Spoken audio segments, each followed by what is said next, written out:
Welcome back, ladies.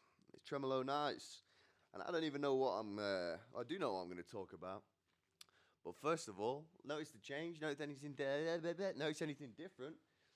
I built that myself, man. Me and my dad. Nice little painting. Got this out of the garage at my parents' house, and my dad won it or got it for doing the marathon or the Sheffield Half Marathon. I think he was handing out the bottles, if I'm being honest. I don't think he actually ran it. I've never seen that man do any exercise. And the first thing I kind of want to talk about is the word floozy. I've been having such a time with this word, calling everybody a floozy. And I don't know what it means. I hope it's not racist or racial or anything like that, because I don't know. I hope it's not, but it's such a good word. Hey man, why you being a floozy? And I bet it probably does mean something sexual, and maybe in my head I think it means a lady that's a little bit promiscuous. Yeah, man, she's that girl over there, Missy Elliott, man. She's a goddamn floozy. Everyone in our family is. Yeah, man. But what did I want to talk about? I wrote some stuff down that I wanted to kind of get across. In the old manifesto this week. What's this? That's this. I'm gay. Yeah. Perfect. I'll probably have to cut all this shit out. Ooh, that's it. That's right. The notes are on my phone, and I'm using my phone to record this. But I'm sure I did write something somewhere. Yeah, here we go. This is about porn. I was just writing stuff down about porn, which is normal, which is probably not normal. It's not normal. And I've stopped watching it. I'm a good man now. I'm a changed man, because I don't think it's good for you. I think it's probably the worst thing for men, probably around, other than, let's think, drugs. Selling drugs, that's probably the worst. Probably anything criminal. I don't think actual watching porn is worse than any, crimes and stuff like that. But mentally, I feel like it fries your circuits, And I was watching this documentary about some guy who was trying out a shit diet, processed food, and this skinny little dork looked like a freak without McDonald's, but he got on the microwave lasagnas for, how long was it? I think it was like a month or something. He got his bloods done before and after, and yeah, they got like a scan of his brain, and they realized all this sugar and shit and chemicals, it rewires your brain and all the chemicals and the lines, so your wires get crossed. Anyway, that's what I think porn must do, So, I was watching it the other night, and I've not watched it for a couple of weeks, so you bear with me. And, it was at night, it starts getting worse when you're watching it in the day, I think. That's probably the worst time to watch it, because it seems a little bit evil and, dark. And plus, all the best shit gets uploaded at 12 o'clock, so you want to be online for that, But I was just perusing through one of probably the most popular pornographic websites, right? You end up flicking through it for hours. And I was on the categories, and trust me, I've been on every single edge of that site. And the categories, I saw something new. It was called porn for women, right? Can you believe that? And I went on it, and it was so crazy. It was so different. Like scrolling down the menu, all like the titles. I was reading the titles, and the titles all said like, "Oh, romantic." I like words like romantic, sexual, beautiful. All like nice words. The thumbnails of the videos were like women in baths and like rose petals and candles. Then I went back onto my homepage, and it was like teenager gets set on fire and thrown off a balcony. So that's kind of just shows you how different the genders are, really. But you can see some pretty wild stuff, man. You can see some pretty wild stuff online. And, I was talking to my mate, and, we were having just a deep conversation. And I was like, ah, dude, I'm off porn for 2 weeks, man. I've been off it for 2 weeks. I'm feeling like a different man, man. And he was like, oh, I've not watched that since 2016. I nearly got down on my knees and sucked his dick right there. This man is a god. Can you believe that? I was almost godsmacked. I thought he was lying. To notice that at such a young age, I mean, how old must he have been? 17, 18? To realize that, man. Mm. Mm-mm-mm. I mean, I could see a piece of chocolate in it. It'd say, "We'll kill you if you eat 3 of these," and I'd eat two and a half. I'll tell you that. I'll tell you that for free. Another thing as well, right? I went out to the shop the other day, and I needed some condoms, and I thought, oh, I'll get some Red Bulls as well. So I got two Red Bulls, and that's a pretty strange combination. And I was dressed like this, man, all black, as an Irishman, and say, on that home invasion shit, yeah. And I was in the queue, and there was a I already felt fucking embarrassed, man. Who the fuck drinks Red Bulls at this age?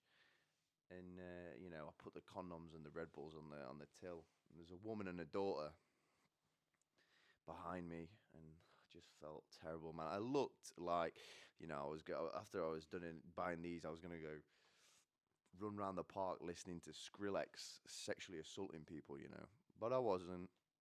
I just wanted some energy, and I needed some condoms. But speaking of sexual assault, the police back in the news again, man. And it's hard to make this stuff up. You couldn't, I don't think, write it. Um, but a police officer, right, has been charged with 49 offences, right? Sexual assault, rape, all this shit. And you'll never guess what they called him. Used to call him in the force Bastard Dave. Who was his supervisor? Richard the heavy-handed monster. Oh dear, man. Bastard Dave. Crazy. It sounds something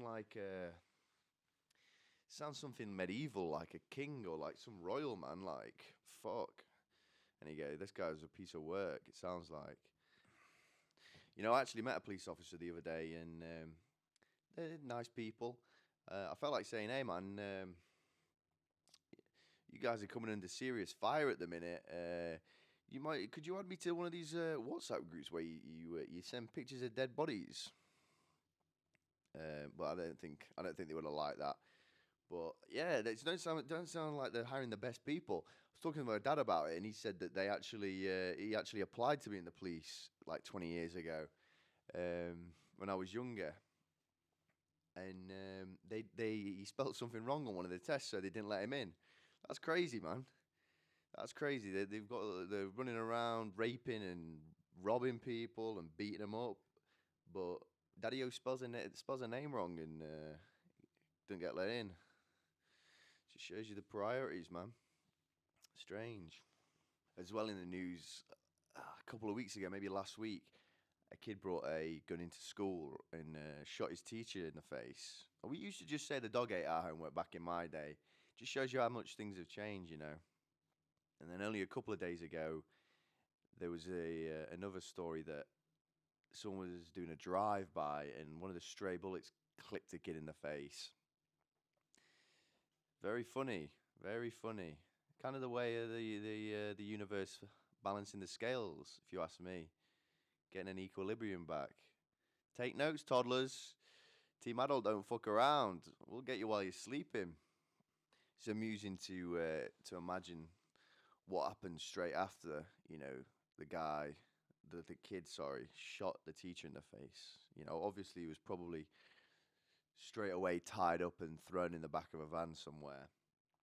But if he was just like in the playground or something, in the sandbox, being like, "Hey, Greg, pass me the shovel." And Greg's like, "Nah, dude, I'm playing with it, man." "Oh, okay.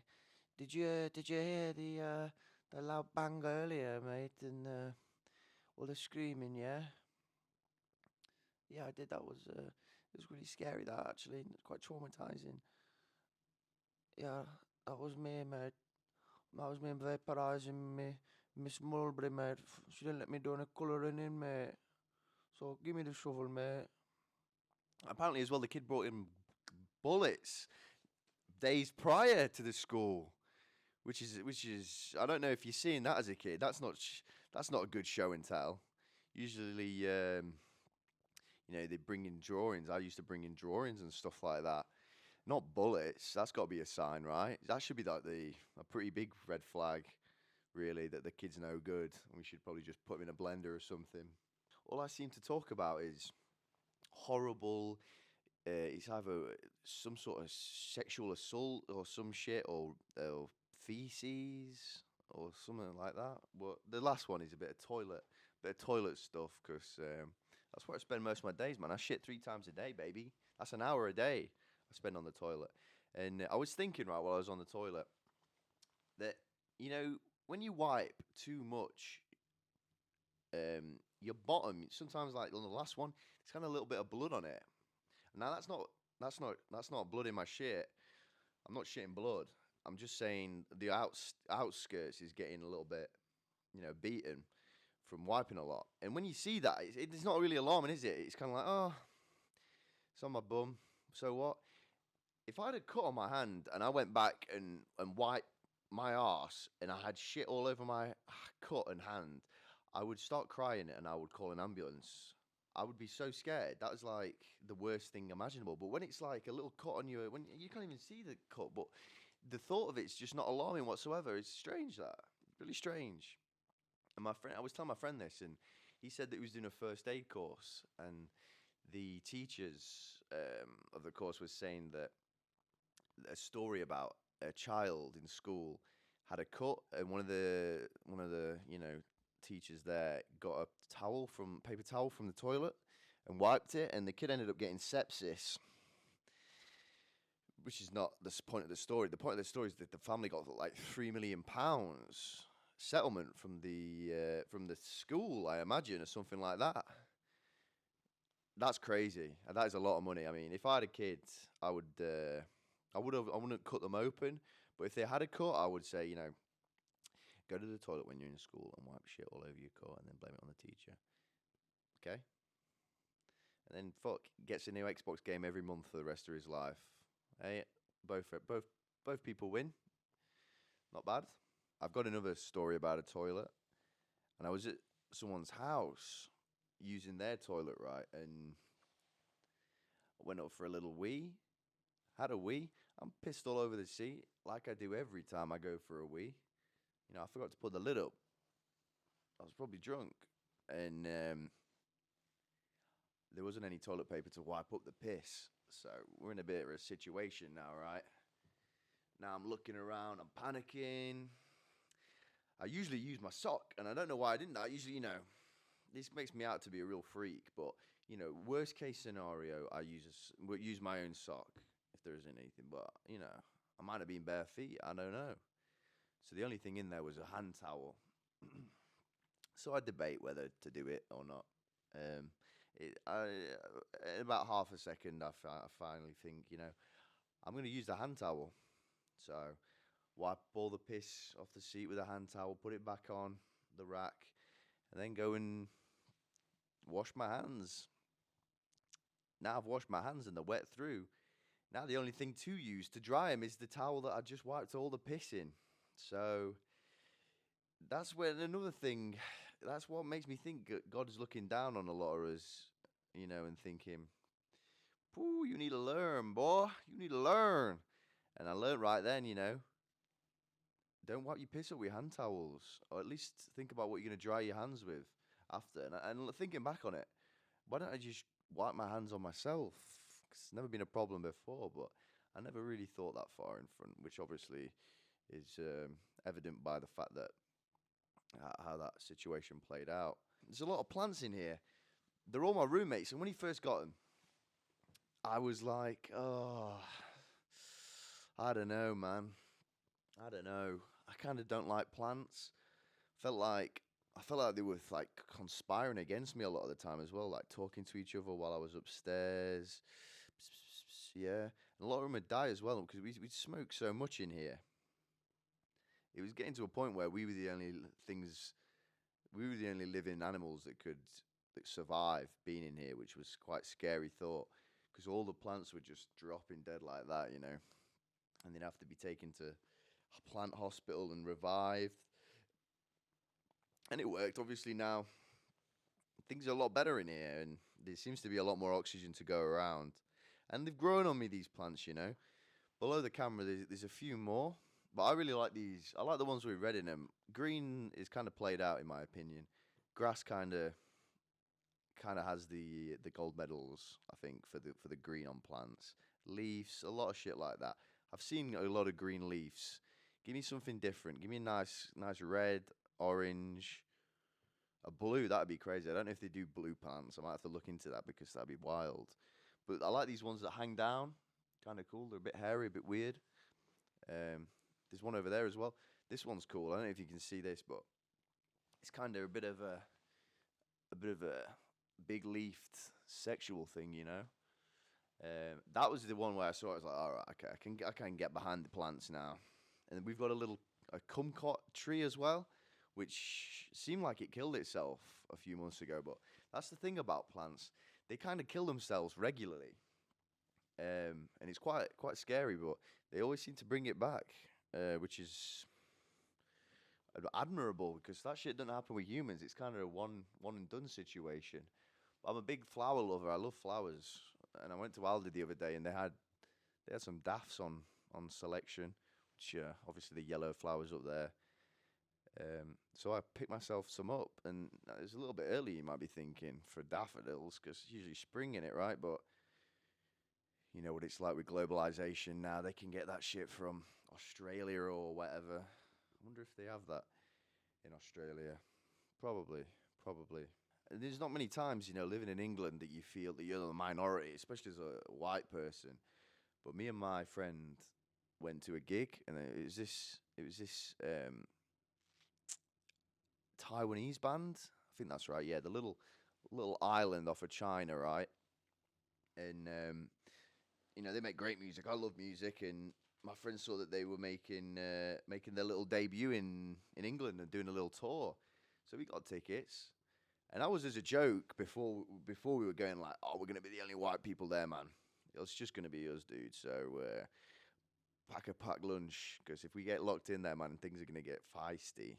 But when we got there, and we might have been the only white people there. There was some more whiteys inside, and we were like looking at them like, dude, man, we were the only ones here. What you doing here? You go to the reggae concert next week. We'll take this one, guys. But like when we pulled up in the taxi, it was just all Asian people lined up because it's quite a high Asian population where I live. We like this uni.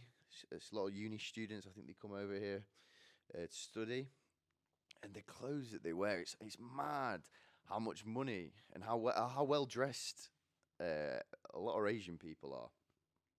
A lot of expensive clothes.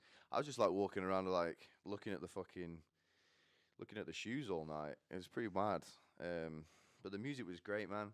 And I've met an Asian person before, and he had a lot of money. I went around to his house like for work, and when we got there, there was like a Porsche on the drive, a nice Porsche, something like 911 or something, and like a nice Mercedes. And we got into the flat, right? It was a ground floor flat, and it smelled like there was just like bowls of food. I think it was food. I don't know if he was eating this shit. I hope not, because it smelled. I don't know if it was from what he was eating or what was decomposing from what he'd left of his meals, but it was it smelled like tar, but sweet.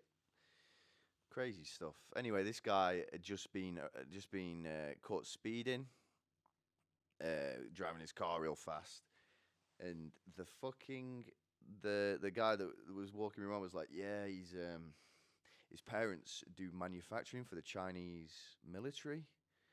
And then when I left, I like shook his hand. I was like, nice to meet you. Like looking deep in his eye, like, I hope you remember me. Because when these motherfuckers invade, man, I want to be safe, because they're gonna rule the world, man, and I can't wait.